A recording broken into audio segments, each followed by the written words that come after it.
21वां अध्याय सूर्य के रथ और उसकी गति का वर्णन। श्री सुखदेव जी कहते हैं, राजन, परिमाण और लक्षणों के सहित इस भूमंडल का कुल इतना ही विस्तार है, सो हमने तुम्हें बता दिया। इसी के अनुसार विद्वान लोग द्युलोक का अर्थात अंतरिक्ष लोक का परिमाण बताते हैं। इन दोनों के बीच में अंतरिक्ष लोक है, यह इन दोनों का संधि स्थान है। इस प्रकार पंडित जन मानसोत्तर पर्वत पर सूर्य की परिक्रमा का मार्ग 9,51,00,000 योजन बताते हैं। उस पर्वत पर मेरु के पूर्व की ओर इंद्र की देवधानी, दक्षिण में यमराज की संयमनी, पश्चिम में वरुण की निम्नलोचनी और उत्तर में चंद्रमा की विभावरी नाम की पुरियां हैं। इन पुरियों में मेरु के चारों ओर समय समय पर सूर्योदय, मध्याह्न, सायंकाल और अर्धरात्रि होते रहते हैं। इन्हीं के कारण संपूर्ण जीवों की प्रवृत्ति या निवृत्ति होती रहती है। जिस पुरी में सूर्य भगवान का उदय होता है, उसके ठीक दूसरी ओर की पुरी में वे अस्त होते मालूम होते हैं, और जहाँ वे लोगों को पसीने पसीने करके तपा रहे होंगे, उसके ठीक सामने की ओर आधी रात होने के कारण वे उन्हें निद्रावश किए होंगे। जिन लोगों को मध्याह्न के समय वे स्पष्ट दिख रहे होंगे, वे ही जब सूर्य सौम्य दिशा में पहुंच जाएं, तब उनका दर्शन नहीं कर सकते। सूर्यदेव जब इंद्र की पुरी से यमराज की पुरी को चलते हैं, तब 15 घड़ी में वे 2.25 करोड़ और 12.5 लाख योजन से कुछ 25,000 योजन अधिक चलते हैं। फिर इसी क्रम से वे वरुण और चंद्रमा की पुरियों को पार करके पुनः इंद्र की पुरी में पहुंचते हैं। इस प्रकार चंद्रमा आदि अन्य ग्रह भी ज्योतिष चक्र में अन्य नक्षत्रों के साथ साथ उदित और अस्त होते रहते हैं। इस प्रकार भगवान सूर्य का वेदमय रथ एक मुहूर्त में 34,800,000 योजन के हिसाब से चलता हुआ इन चारों पुरियों में घूमता रहता है। इसका संवत्सर नामक एक चक्र यानी एक पहिया बतलाया जाता है। उसमें मास रूप 12 अरे हैं, ऋतु रूप 6 नेमियाँ हैं, 3 चौमासे रूप 3 नाभि हैं। इस रथ की धुरी का एक सिरा मेरु पर्वत की चोटी पर है और दूसरा मानसोत्तर पर्वत पर। इस रथ में बैठने का स्थान 36 लाख योजन लंबा और 9 लाख योजन चौड़ा है। इसका जुआ भी 36 लाख योजन ही लंबा है। इसमें अरुण नाम के सारथी ने गायत्री आदि छंदों के नाम वाले 7 घोड़े जोत रखे हैं। वे ही इस रथ पर बैठे हुए भगवान सूर्य को ले चलते हैं। सूर्यदेव के आगे उन्हीं की ओर मुंह करके बैठे हुए अरुण उनके सारथी का कार्य करते हैं। भगवान सूर्य के आगे अंगूठे के पोरुए के बराबर आकार वाले वालखिल्यादि 60,000 ऋषि स्वस्ति वाचन के लिए नियुक्त हैं। वे उनकी स्तुति करते रहते हैं। इस प्रकार भगवान सूर्य भूमंडल के 9,51,00,000 योजन लंबे घेरे में से प्रत्येक क्षण में 2002 योजन की दूरी पार कर लेते हैं। 22वां अध्याय भिन्न भिन्न ग्रहों की स्थिति और गति का वर्णन। श्री सुखदेव जी कहते हैं, राजन, जैसे कुम्हार के घूमते हुए चाक पर बैठकर उसके साथ घूमती हुई चींटी आदि की अपनी गति उससे भिन्न ही है, क्योंकि वह भिन्न भिन्न समय में उस चक्र के भिन्न भिन्न स्थानों में देखी जाती है। उसी प्रकार नक्षत्र और राशियों से उपलक्षित काल चक्र में पढ़कर ध्रुव और मेरु को दाएं रखकर घूमने वाले सूर्य आदि ग्रहों की गति वास्तव में उससे भिन्न ही है, क्योंकि वे समय के भेद से भिन्न भिन्न राशि और नक्षत्रों में देख पड़ते हैं। वेद और विद्वान लोग भी जिनकी गति को जानने के लिए उत्सुक रहते हैं, वे साक्षात आदि पुरुष भगवान नारायण ही लोगों के कल्याण और कर्मों की शुद्धि के लिए अपने विग्रह काल को 12 मासों में विभक्त कर वसंत आदि 6 ऋतुओं में उनके यथा योग्य गुणों का विधान करते हैं। इनमें से प्रत्येक मास चंद्रमा से शुक्ल और कृष्ण 2 पक्ष का, पितृमान से 1 रात और 1 दिन का तथा सौरमान से 2.25 नक्षत्र का बताया जाता है। जितने समय में सूर्यदेव इस संवत्सर का 6ठा भाग भोगते हैं उसको ऋतु कहा जाता है।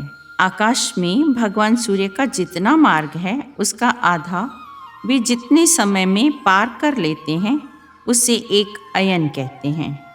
इसी प्रकार सूर्य की किरणों से 1 लाख योजन ऊपर चंद्रमा है। उसकी चाल बहुत तेज है, इसलिए वह सब नक्षत्रों में आगे रहता है। यह सूर्य के 1 वर्ष के मार्ग को 1 मास में, 1 मास के मार्ग को 2.25 दिनों में और 1 पक्ष के मार्ग को 1 ही दिन में तय कर लेता है। यह कृष्ण पक्ष में क्षीण होती हुई कलाओं से पितृगण के और शुक्ल पक्ष में बढ़ती हुई कलाओं से देवताओं के दिन रात का विभाग करता है तथा 30-30 मुहूर्त में 1-1 नक्षत्र को पार करता है। अन्नमय और अमृतमय होने के कारण यही समस्त जीवों का प्राण और जीवन है। चंद्रमा से 3 लाख योजन ऊपर अभिजीत के सहित 28 नक्षत्र हैं। इनसे 2 लाख योजन ऊपर शुक्र दिखाई देता है। यह सूर्य की शीघ्र, मंद और समान गतियों के अनुसार उन्हीं के समान कभी आगे, कभी पीछे और कभी साथ साथ रहकर चलता है।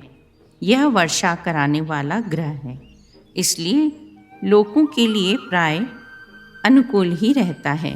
शुक्र की गति के साथ साथ बुध की भी व्याख्या हो गई। शुक्र के अनुसार ही बुध की गति भी समझ लेनी चाहिए। यह शुक्र से 2 लाख योजन ऊपर है। यह प्राय मंगलकारी ही है, किंतु जब सूर्य की गति का उल्लंघन करके चलता है तब बहुत अधिक आंधी, बादल और सूखे के भय की सूचना देता है। इससे 2 लाख योजन ऊपर मंगल है। वह यदि वक्र गति से न चले तो 1-1 राशि को 3-3 पक्ष में भोगता हुआ 12 राशियों को पार करता है। यह अशुभ ग्रह है और प्राय अमंगल का सूचक है। इसके ऊपर 2 लाख योजन की दूरी पर भगवान बृहस्पति जी हैं। ये प्राय ब्राह्मण कुल के लिए अनुकूल रहते हैं। बृहस्पति से 2 लाख योजन ऊपर शनिश्चर दिखाई देते हैं। ये 30-30 माह तक 1-1 राशि में रहते हैं, अतः इन्हें सब राशियों को पार करने में 30 वर्ष लग जाते हैं। ये प्राय सभी के लिए अशांतिकारक हैं। ऊपर 11 लाख योजन की दूरी पर कश्यप आदि सप्त ऋषिगण दिखाई देते हैं। ये सब लोगों की मंगल कामना करते हुए भगवान विष्णु के परम पद ध्रुवलोक की प्रदक्षिणा किया करते हैं। 23वां अध्याय शिशुमार चक्र का वर्णन। श्री सुखदेव जी कहते हैं, राजन, सप्त ऋषियों से 13 लाख योजन ऊपर ध्रुवलोक है। इसे भगवान विष्णु का परम पद कहते हैं। यहाँ उत्तानपाद के पुत्र परम भागवत ध्रुव जी विराजमान हैं। अग्नि, इंद्र, प्रजापति, कश्यप और धर्म, ये सब एक साथ अत्यंत आदरपूर्वक इनकी प्रदक्षिणा करते रहते हैं। अब भी कल्प पर्यंत रहने वाले लोग इन्हीं के आधार स्थित हैं। सदा जागते रहने वाले भगवान काल के द्वारा जो ग्रह, नक्षत्र आदि ज्योतिर्गण निरंतर घुमाए जाते हैं, भगवान ने ध्रुवलोक को ही उन सब के आधार स्तंभ के रूप से नियुक्त किया है। अतः यह एक ही स्थान में रहकर सदा प्रकाशित होता है। सारे नक्षत्र और ग्रहगण बाहर भीतर के क्रम से इस काल चक्र में नियुक्त होकर ध्रुवलोक का ही आश्रय लेकर वायु की प्रेरणा से कल्प के अंत तक घूमते रहते हैं। कोई कोई पुरुष भगवान की योग माया के आधार पर स्थित इस ज्योतिष चक्र का शिशुमार के रूप में वर्णन करते हैं। यह शिशुमार कुंडली मारे हुए है और इसका मुख नीचे की ओर है। इसकी पूंछ के सिरे पर ध्रुव स्थित है। पूंछ के मध्य भाग में प्रजापति अग्नि, इंद्र और धर्म हैं। इसके कटी प्रदेश में सप्त ऋषि हैं। यह शिशुमार दाहिनी ओर को सिकुड़ कर कुंडली मारे हुए है। राजन, यह भगवान विष्णु का सर्वदेवमय स्वरूप है। इसका नित्य प्रति सायंकाल के समय पवित्र और मौन होकर दर्शन करते हुए चिंतन करना चाहिए। तथा इस मंत्र का जप करते हुए भगवान की स्तुति करनी चाहिए। संपूर्ण ज्योतिर्गणों के आश्रय, काल चक्र स्वरूप सर्वदेवाधिपति परम पुरुष परमात्मा का हम नमस्कार एवं ध्यान करते हैं। यह ग्रह, नक्षत्र और तारों के रूप में भगवान का आधिदैविक रूप प्रकाशित हो रहा है। वह तीनों समय उपयुक्त मंत्र का जप करने वाले पुरुषों के पाप नष्ट कर देता है। 24वां अध्याय राहु आदि की स्थिति, अतल आदि नीचे के लोगों का वर्णन। श्री शुकदेव जी कहते हैं, परीक्षित, कुछ लोगों का कथन है कि सूर्य से 10,000 योजन नीचे राहु नक्षत्रों के समान घूमता है। इससे भगवान की कृपा से ही देवत्व और ग्रहत्व प्राप्त हुआ है। असुर अधम होने के कारण किसी प्रकार इस पद के योग्य नहीं है, लेकिन अमृतपान के समय राहु देवता के वेश में सूर्य और चंद्रमा के बीच में आकर बैठ गया था। उस समय सूर्य और चंद्रमा ने इसका भेद खोल दिया था। उस वैर को याद करके यह अमावस्या और पूर्णिमा के दिन उन पर आक्रमण करता है। यह देखकर भगवान ने सूर्य और चंद्रमा की रक्षा के लिए उन दोनों के पास अपने प्रिय आयुध सुदर्शन चक्र को नियुक्त कर दिया है। वह निरंतर घूमता रहता है, इसलिए राहु उसके असह्य तेज से उद्विग्न होकर मुहूर्त मात्र उनके सामने टिककर फिर सहसा लौट जाता है। उसके उतनी देर के सामने ठहरने को ही लोग ग्रहण कहते हैं। राहु से 10,000 योजन नीचे सिद्ध, चारण और विद्याधर आदि के स्थान हैं। पाताल लोक में सूर्य का प्रकाश नहीं जाता, इसलिए दिन रात आदि काल विभाग को भी नहीं देखा जाता। इन लोकों के निवासी जिन औषधि, रस, रसायन, अन्न, पान और स्नान आदि का सेवन करते हैं, वे सभी पदार्थ दिव्य होते हैं। इन दिव्य वस्तुओं के सेवन से उन्हें मानसिक या शारीरिक रोग नहीं होते। अतुल लोक में मय दानव का पुत्र असुर बल रहता है। उसने 96 प्रकार की माया रची है। उनमें से कोई कोई आज भी मायावी पुरुषों में पाई जाती है। उसके नीचे वितल लोक में भगवान हाटकेश्वर नामक महादेव जी अपने पार्षद भूत गणों के सहित रहते हैं। वितल के नीचे सुतल लोक है। उसमें महायशस्वी पवित्र कीर्ति विरोचन पुत्र बलि रहते हैं। भगवान ने इंद्र का प्रिय करने के लिए अदिति के गर्भ से वटु वामन रूप में अवतीर्ण होकर उनसे 3 लोक छीन लिए थे। फिर भगवान की कृपा से ही उनका इस लोक में प्रवेश हुआ। सुतल लोक से नीचे तलातल है। वहाँ त्रिपुराधिपति दानवराज मय रहता है। वह मायावियों का परम गुरु है और महादेव जी के द्वारा सुरक्षित है, इसलिए उसे सुदर्शन चक्र से भी कोई भय नहीं है। वहाँ के निवासी उसका बहुत आदर करते हैं।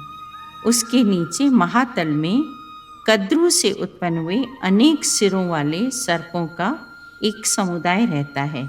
वे सदा भगवान के वाहन पक्षीराज गरुड़ जी से डरते रहते हैं। उसके नीचे रसातल में पाणी नाम के दैत्य और दानव रहते हैं। ये निवात कवच, काले और हृण्यपुरवासी भी कहलाते हैं। इनका देवताओं से विरोध है। ये जन्म से ही बड़े बलवान और महान साहसी होते हैं। फिर रसातल के नीचे पाताल है। बड़े क्रोधी और बड़े बड़े फनों वाले वहाँ नाग रहते हैं। उनके फनों की दमकती हुई मणियाँ अपने प्रकाश से पाताल लोक का सारा अंधकार नष्ट कर देती हैं। 25वां अध्याय श्री संकर्षण देव का विवरण और स्तुति। श्री शुकदेव जी कहते हैं, राजन, पाताल लोक के नीचे 30,000 योजन की दूरी पर अनंत नाम से विख्यात भगवान की तामसी नित्य कला है। यह अहंकार रूपा होने से दृष्टा और दृश्य को खींचकर एक कर देती है, इसलिए भक्तजन इसे संकर्षण कहते हैं। इन भगवान अनंत के 1000 मस्तक हैं।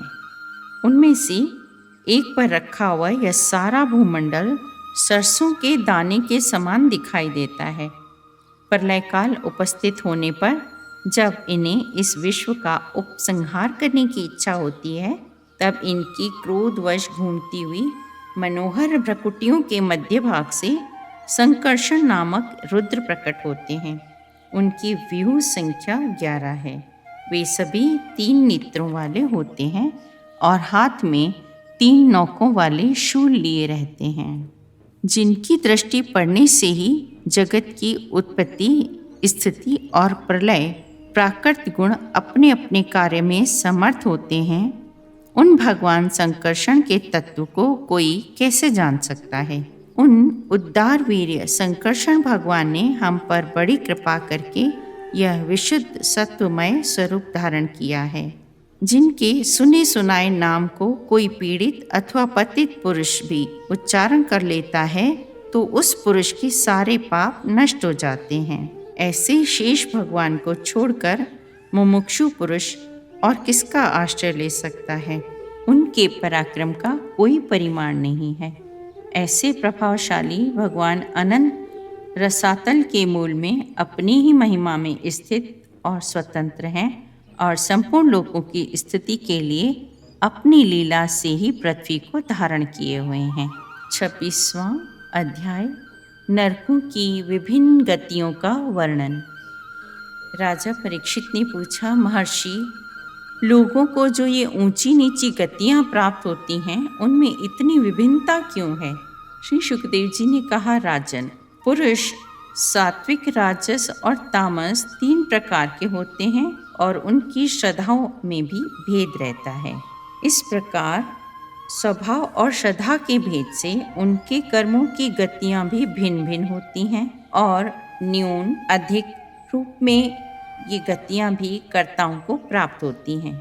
कुछ कम कुछ ज़्यादा वैसी ही गतियां उनको प्राप्त होती हैं। इसी प्रकार पाप करने वाले को भी उनकी श्रद्धा की असमानता के कारण समान फल नहीं मिलता।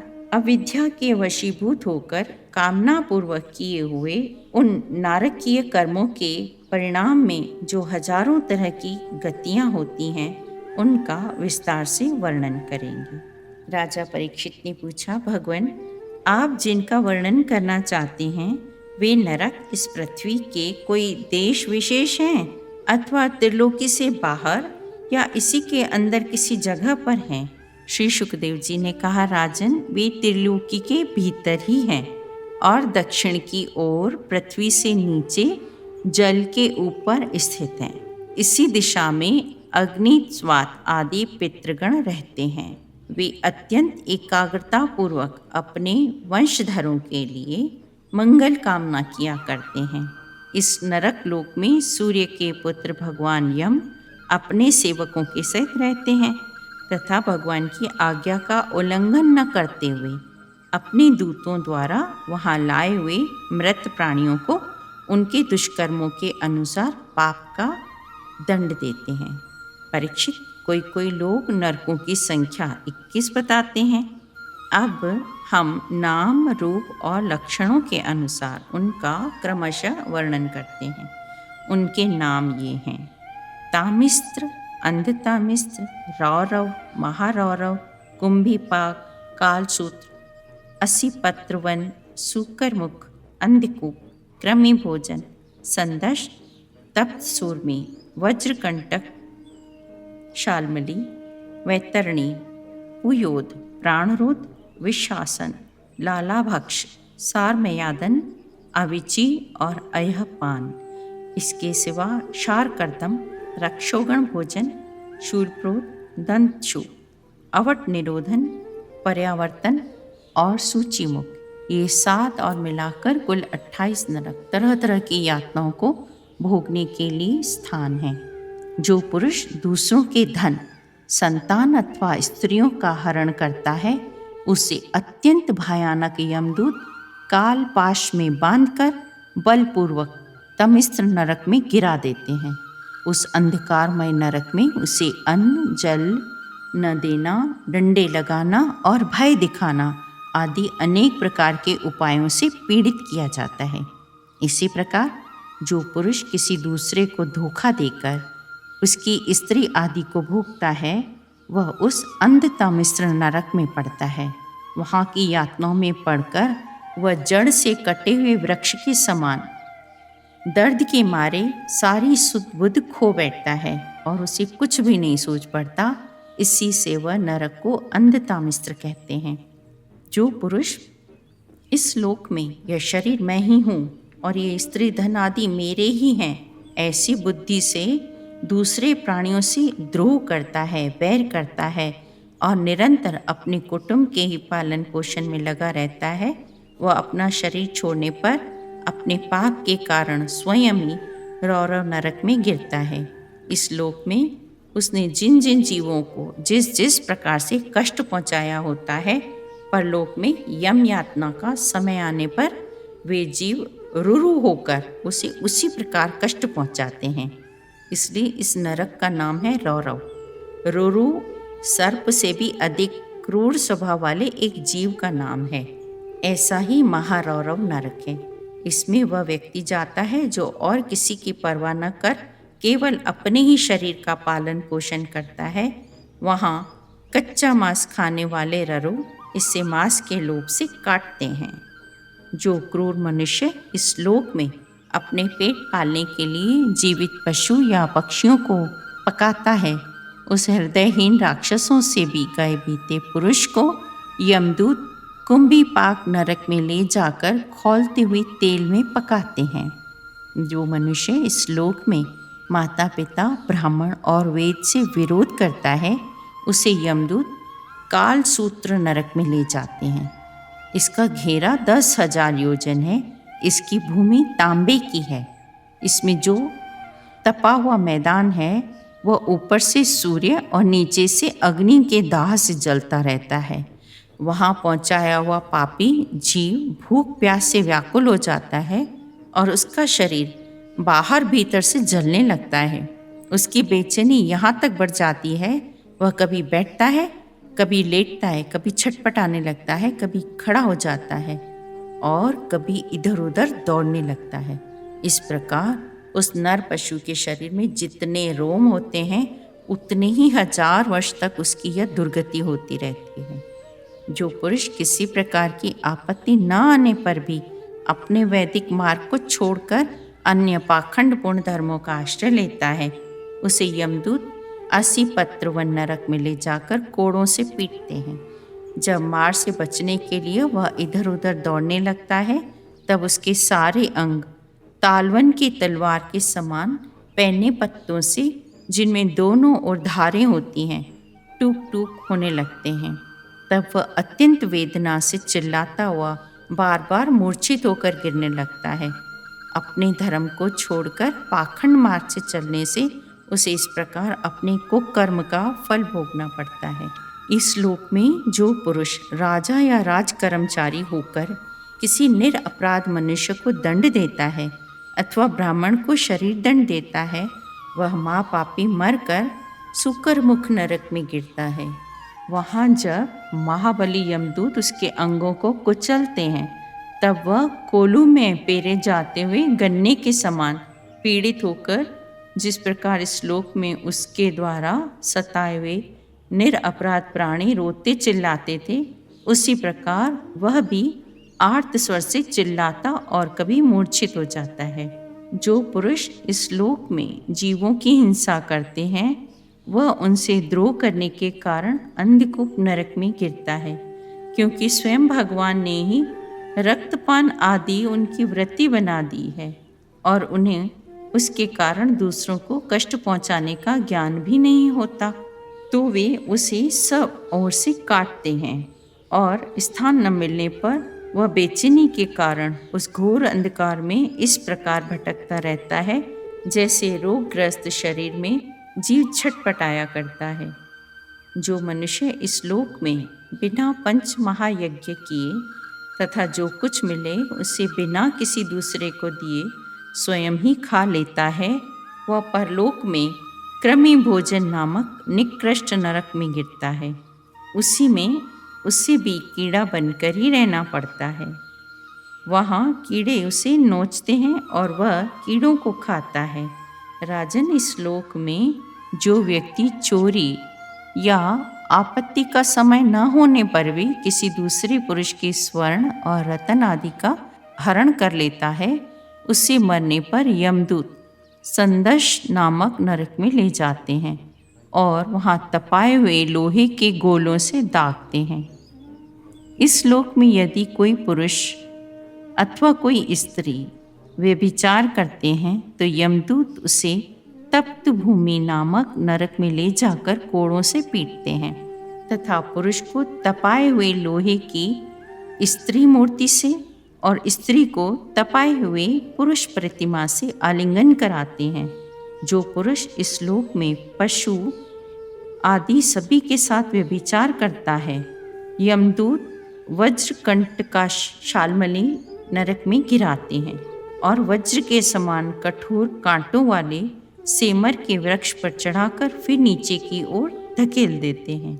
जो राजा या राजपुरुष इस लोक में श्रेष्ठ कुल में जन्म पाकर भी धर्म की मर्यादा का उच्छेद करते हैं, उन्हें वैतरणी नदी में पटक दिया जाता है।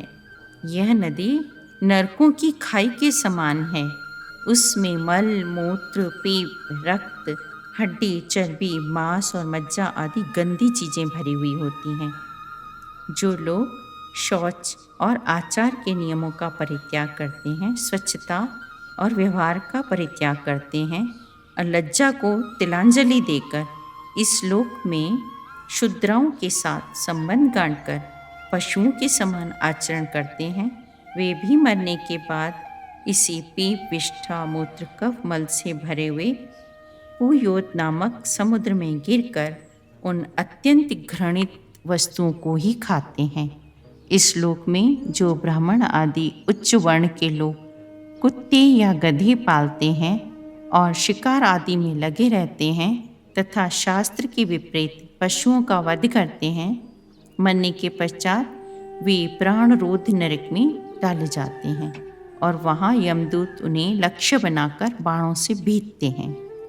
जो यज्ञों में पशुओं का वध करते हैं, उन्हें परलोक में वैश्यस नरक में डालकर वहाँ के अधिकारी बहुत पीड़ा देकर काटते हैं। जो कोई चोर अथवा राजा या राजपुरुष इस लोक में किसी के घर में आग लगा देते हैं, किसी को विष दे देते हैं अथवा गांवों या व्यापारियों की टोलियों को लूट लेते हैं, उन्हें मरने के पश्चात सार में यादन नामक नरक में वज्र की सी दाढ़ों वाले 720 यमदूत कुत्ते बनकर बड़े वेग से काटने लगते हैं। इस श्लोक में जो पुरुष किसी की गवाही देने में, व्यापार में अथवा दान के समय किसी भी तरह का झूठ बोलता है, वह मरने पर आधार शून्य अविर्चमान नरक में पड़ता है। वहाँ उसे 100 योजन ऊंचे पहाड़ के शिखर से नीचे को सिर करके गिराया जाता है। वहाँ गिराए जाने से उसके शरीर के टुकड़े टुकड़े हो जाने पर भी प्राण नहीं निकलते, इसलिए उसे बार बार ऊपर ले जाकर पटका जाता है। जो ब्राह्मण या ब्राह्मणी अथवा व्रत में स्थित कोई भी प्रमादवश मद्यपान करता है, उन्हें यमदूत अय नाम के नरक में ले जाते हैं और उनकी छाती पर पैर रखकर उनके मुंह में गलाया हुआ लोहा डालते हैं। जो पुरुष इस लोक में निम्न श्रेणी का होकर भी अपने को बड़ा मानने के कारण अपने से बड़ों का विशेष सत्कार नहीं करता, वह जीता हुआ भी मरे के समान है। उसे मरने पर शार कर्दम नाम के नरक में नीचे को सिर करके गिरा दिया जाता है। इस श्लोक में जो लोग वन या गांव के निरपराध जीवों को तरह तरह के उपायों से फुसलाकर अपने पास बुला लेते हैं और फिर उन्हें कांटे से बेधकर या रस्सी से बांधकर पीड़ाएं देते हैं, उन्हें भी मरने के पश्चात यम यातनाओं के साथ शूलप्रोत नामक नरक में शूलों से बेधा जाता है। उस समय जब उन्हें भूख प्यास सताती है और तब तीखी चोंचों वाले नरक के भयानक पक्षी उनको नोचने लगते हैं, तब अपने किए हुए सारे पाप उनको याद आते हैं। राजन, इस लोक में जो सर्पों के समान उग्र स्वभाव पुरुष दूसरे जीवों को पीड़ा पहुंचाते हैं, वे मरने पर दंडशूक नाम के नरक में गिरते हैं। वहाँ 5-5, 7-7 मुंह वाले सर्प उनके समीप आकर उन्हें चूहों की तरह निगल जाते हैं। जो व्यक्ति यहाँ दूसरे प्राणियों को अंधेरी कोठियों या गुफाओं में डाल देते हैं, उन्हें परलोक में यमदूत वैसे ही स्थानों में डालकर विषैली आग के धुएं में घोंटते हैं। इसलिए इस नरक को अवट निरोधन कहते हैं। जो गृहस्थ अपने घर आए हुए अतिथि को बार बार क्रोध में भरकर ऐसी कुटिल दृष्टि से देखता है कि मानो उन्हें भस्म कर देगा, वह जब नरक में जाता है तब उस पाप दृष्टि के नेत्रों को गिद्ध, काक और बटेर आदि वज्र किसी कठोर चोंच वाले पक्षी बलात् निकाल लेते हैं। इस नरक को पर्यावर्तन कहते हैं। इस लोक में जो व्यक्ति अपने को बड़ा धनवान समझकर अभिमानवश सबको टेढ़ी नज़र से देखता है, धन की रक्षा में ही लगा रहता है तथा पैसा पैदा करने, बढ़ाने, बचाने में ही तरह तरह के पाप करता है, वह नराधम मरने पर सूचीमुख नरक में गिरता है। वहाँ उस अर्थ पिशाच पापात्मा के सारे अंगों को यमराज के दूत दर्जियों के समान सुई धागे से सीते हैं। राजन, यमलोक में इसी प्रकार के सैकड़ों हजारों नरक हैं। उनमें जिनका यहाँ उल्लेख हुआ है और जिनके विषय में कुछ नहीं कहा गया है, उन सभी में सब अधर्मपरायण जीव अपने कर्मों के अनुसार बारी बारी से जाते हैं। उसी प्रकार धर्मात्मा पुरुष स्वर्ग आदि में जाते हैं। इस प्रकार नरक और स्वर्ग के भोग से जब इनके अधिकांश पाप और पुण्य क्षीण हो जाते हैं, तब बाकी बचे हुए पुण्य पाप रूप कर्मों को लेकर ये फिर इसी लोक में जन्म लेने के लिए लौट आते हैं। परीक्षित, मैंने तुमसे पृथ्वी, उसके अंतर्गत द्वीप, वर्ष, नदी, पर्वत, आकाश, समुद्र, पाताल, दिशा, नरक, ज्योतिर्गण और लोगों की स्थिति का वर्णन किया। यही भगवान का अति अद्भुत स्थूल रूप है जो समस्त जीव समुदाय का आश्रय है। पंचम स्कंद समा। हरि ओम तत्सत। ओम नमो भगवते वासुदेवाय।